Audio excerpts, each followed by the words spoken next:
Hello and welcome to the Dakota Digital Film Festival preview show here at Dakota Media Access. We are going to be talking today with Conor Holt, who is the director of A Better Life, which is one of the most interesting films in the film festival.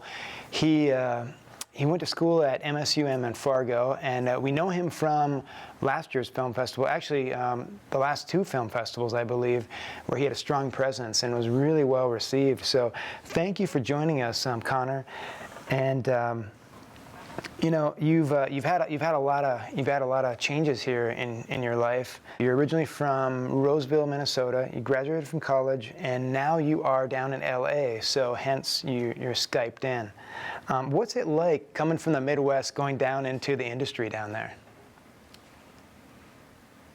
Well, it's change in size is definitely a big thing. It's a lot bigger city, Los Angeles. It's hard to get around sometimes. I don't have a car, so using the metro is just a long time to get around places. But the best thing is the opportunities, not just in film production. I'll be able to work on film sets and meet industry people, but also just film screenings, film festivals. All these things are happening all the time here, so it's a little hectic. There's too much going on, but if you can have the time, it's so many things you can do here. It's really exciting.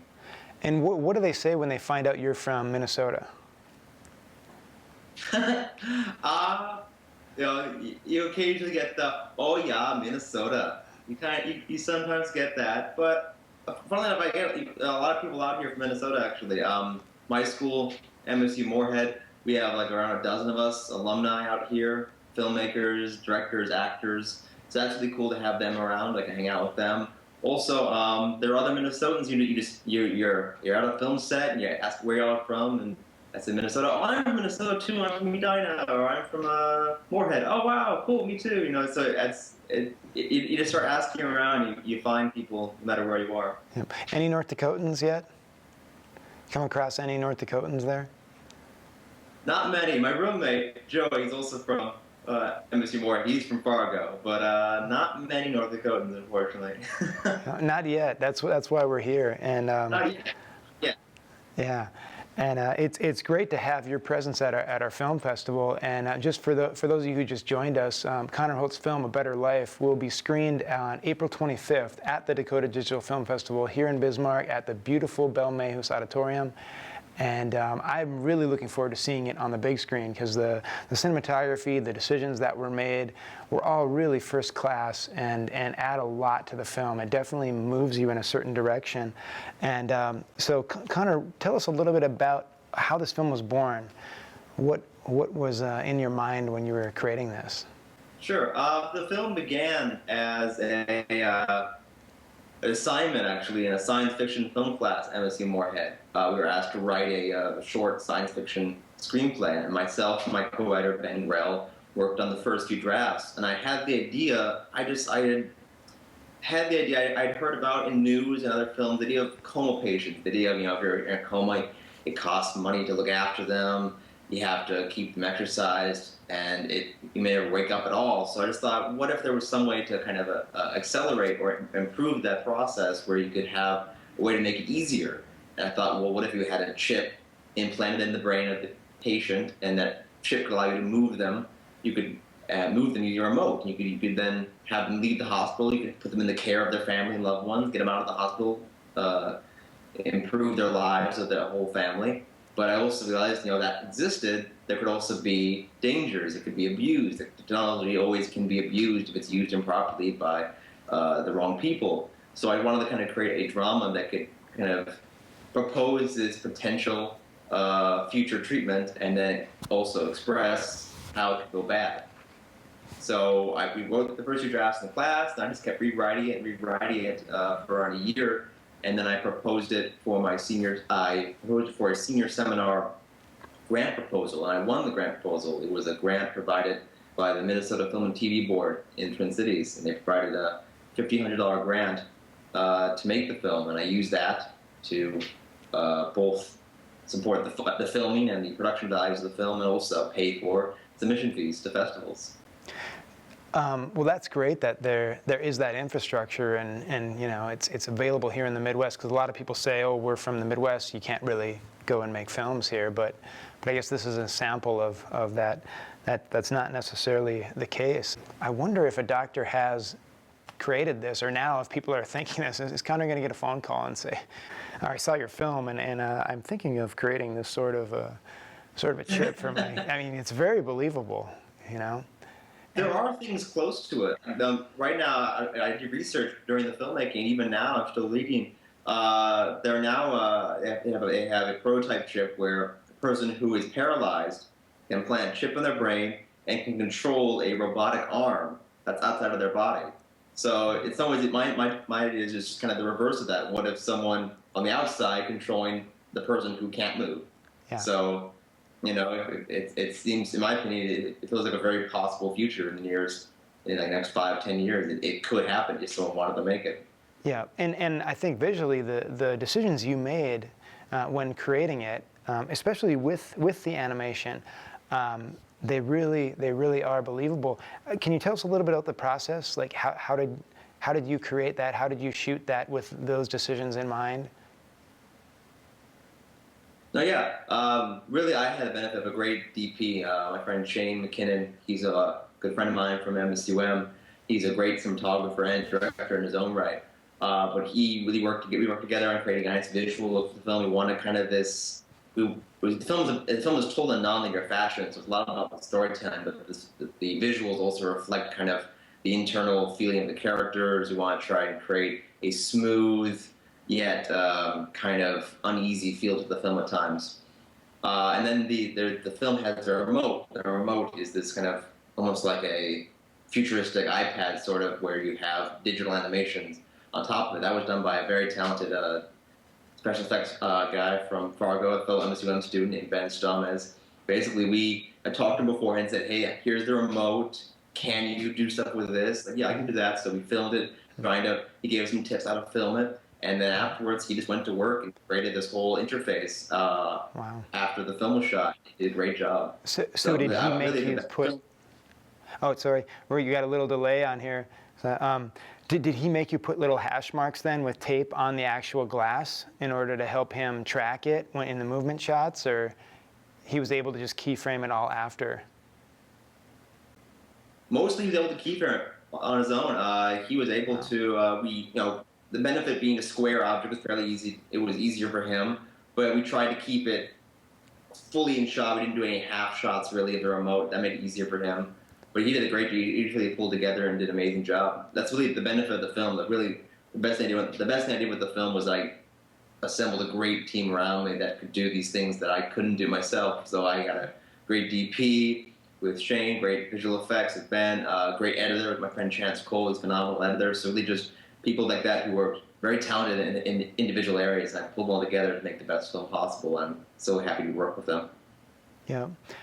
Well, for those of us who just joined the program, we are here at the Dakota Digital Preview talking with Conor Holt, the creator of A Better Life, and that will be airing here, screening, I should say, at the Bell Mayhews Auditorium on the big screen.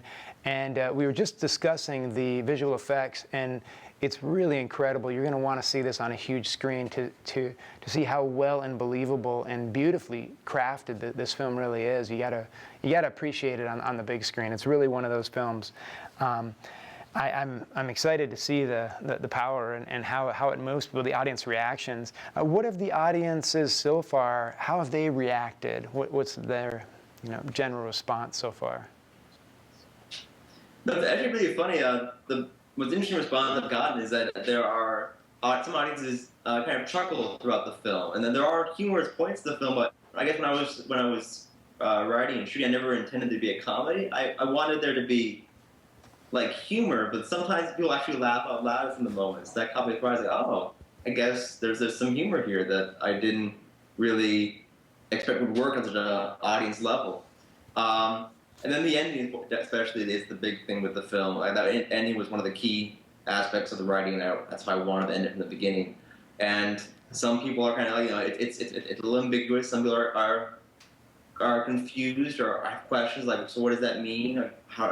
What does it mean for the character design? I try to answer it, but I want to kind of leave it ambiguous. 'Cause I feel, I think in some ways, one of the best about science fiction should be a genre about asking questions and exploring possibilities. And therefore, your endings, in some ways, shouldn't be just clear-cut endings. They should be opening us up to ask questions about ourselves and where we're going. Yeah, I know the selection committee here, just for the Dakota Digital Film Festival, we were kind of talking back and forth, and I heard some people, well, what do you mean? Do you think it's this way, or do you think it's that way? What do you think the director was thinking? And I think they appreciated that it was left open-ended, and the audience has to think a little bit and guess, and it's not, it's not necessarily going to point you in either full direction, but there is that glimmer of hope, and listening to you talk, I do see now the comedy in there, and just the mix of a lot of things. So you might call it a drama, you might call it a horror, it could be called a science fiction film. Do you have any preference when someone says, hey, what is this? Do you say it's just a hybrid of or do you feel like, oh, it's a love story, or it's a, how do you describe it? The biggest thing to me, I really identify as science fiction. For me, that's the most personal. I had an idea about technology and about how it affects humanity, and I want to explore that. But I also wanted to explore a relationship. I wanted to kind of frame that story around a human relationship. That's why I chose a married couple. I wanted to see how technology impacts real people. And I guess some people call it horror. I guess okay, horror. Yeah, there's maybe an edge to the story about there's a danger there, but I think horror it makes sense because it is about the dangers inherent in technology, and I feel that can be seen as horror. But for me, it's really about science fiction. That's the main thing I really wanted to focus on. I really believe in smart, intelligent science fiction. Like for me, one of my favorite films last year was the film Her, Spike Jonze's Yes. Her. I just loved it. Absolutely. That was when I saw this is what I hope to do someday. That's the kind of film I want to make. It's a really nice, really fully thought out, a thoughtful portrayal of the future. Yeah, and Her was created. It came out after your film.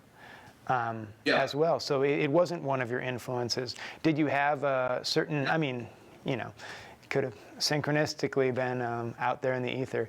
You guys are on the same. You and Spike Jonze are on the same vein. But did you have certain influences, like as far as filmmakers, that you were really thinking of when you were creating this? Sure. For the structure of the film, kind of the storytelling is nonlinear, flashback structure.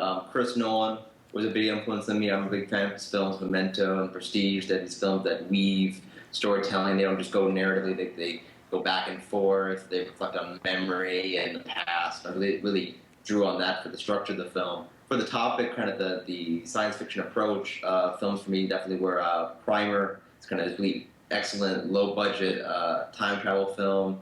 Films like Moon, which is this great film about a man mining on the moon. He meets his double.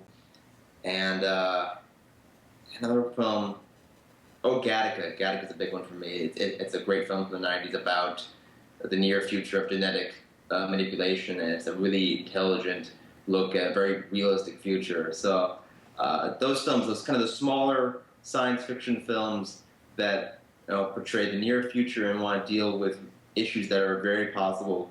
That you can enjoy.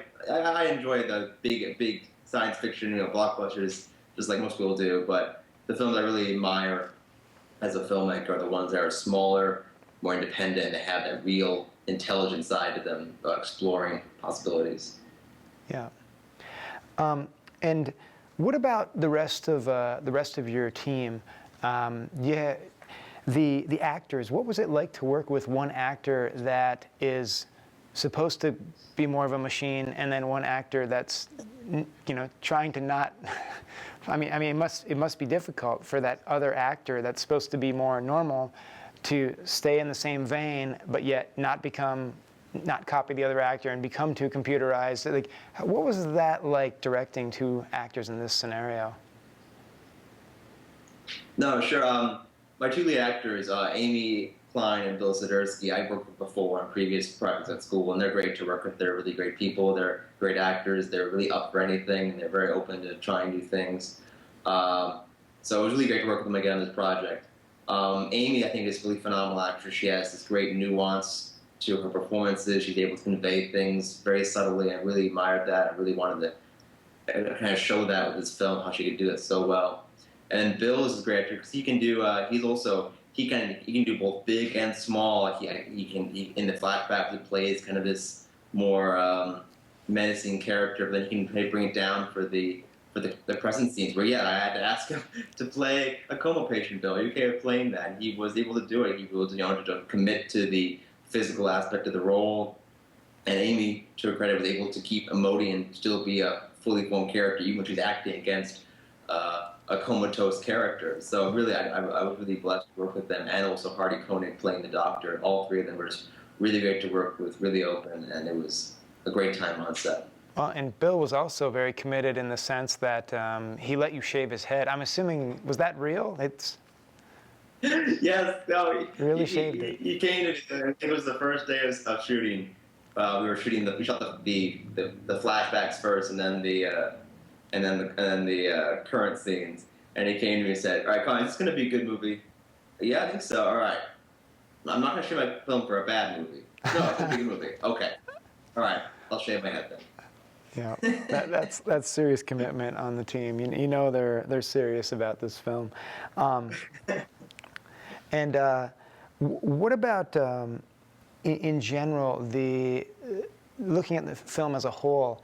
Were you thinking of the music in advance before you shot? Was that something that was before the film or scored after? The music came after. The music's done by my friend Greg Albing. He's a great composer I've been working with also for a number of years. This has been a film really kind of a lot of my friends and fellow filmmakers we all came together for this film, which was really great to work with them all.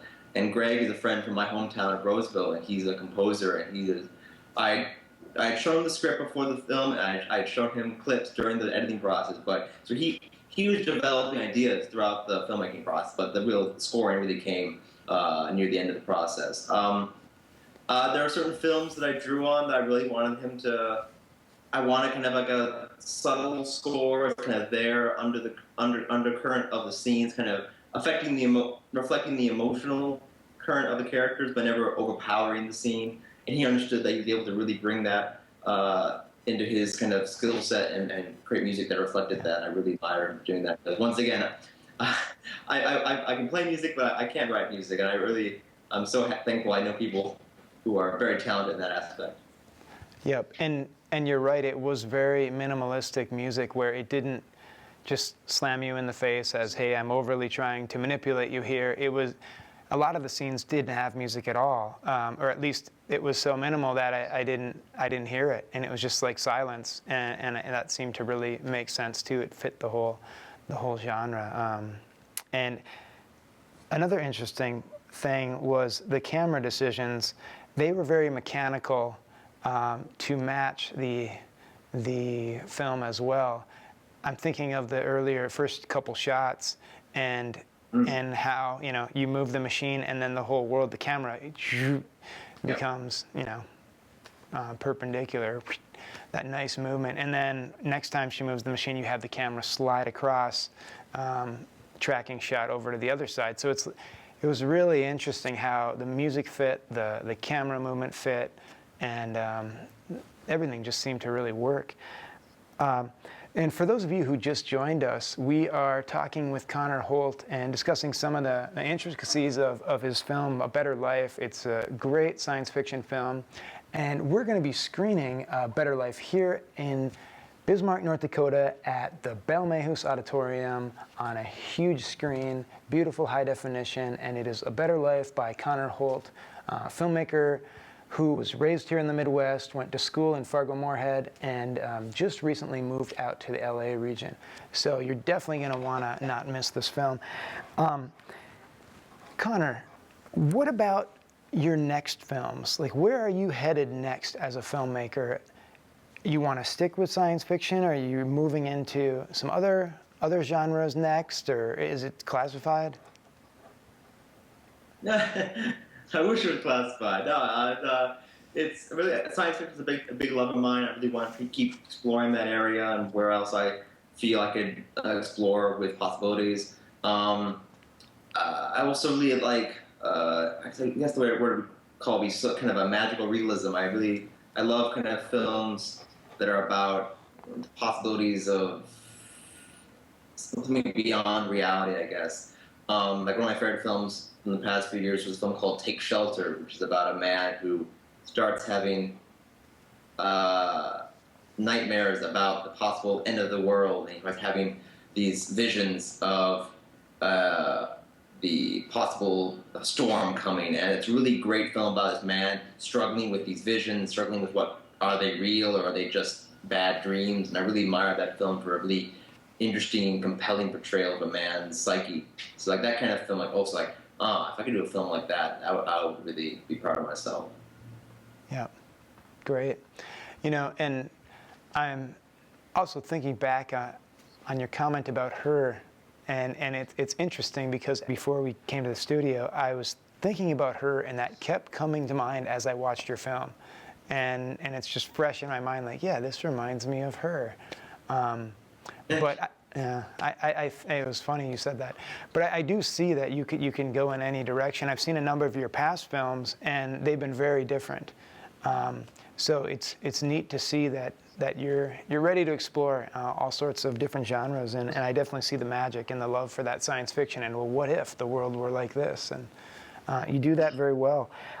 Is there anything else you wanted to say about the film, or someone should know about the film before they come and see it? Or the crew, or the No, process? I'm just really happy to be screening at the Dakota Digital Film Festival. Yeah, I came. Yeah, like I said, I came there 2 years ago. Really had a phenomenal time. I think it's a great celebration of Midwest filmmaking. I'm really proud to have made this film in the Fargo-Moorhead area and showing it at another Midwest film festival. And I think it's one of many film festivals in the Midwest that show that there's talent here. There is talent in the Midwest. There's great artistry going on there, and I'm happy that it's getting promoted and seen. All right. Well, we appreciate you submitting this year, and we really look forward to seeing it on the big screen. And just for the general audience that joined us, you can still buy tickets. It is very easy. You can go online to dakotadigitalfilmfestival.org and purchase your tickets, or you can call 701-258-8767. We also have a Facebook page. The festival itself is April 25th. That's a Friday, the last Friday of April, here in Bismarck at the Bell Mayhews Auditorium downtown. Beautiful venue. You're going to see a very beautiful film. And right now, we are going to just watch the trailer as a little bit of an ending. And I'd like to just say thank you, Conor, for taking the time to Skype in from all the way from LA. Still remembering the people here back in the Midwest. And we look forward to seeing your film. Well, thank you, Jim. Thank you so much. All right, we'll see you.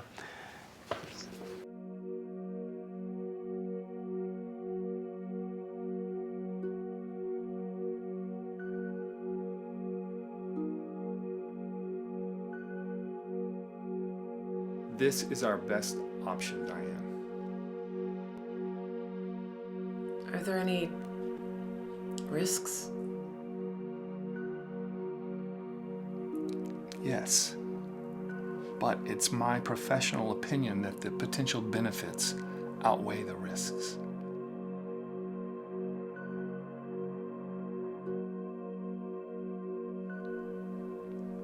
Where do I sign?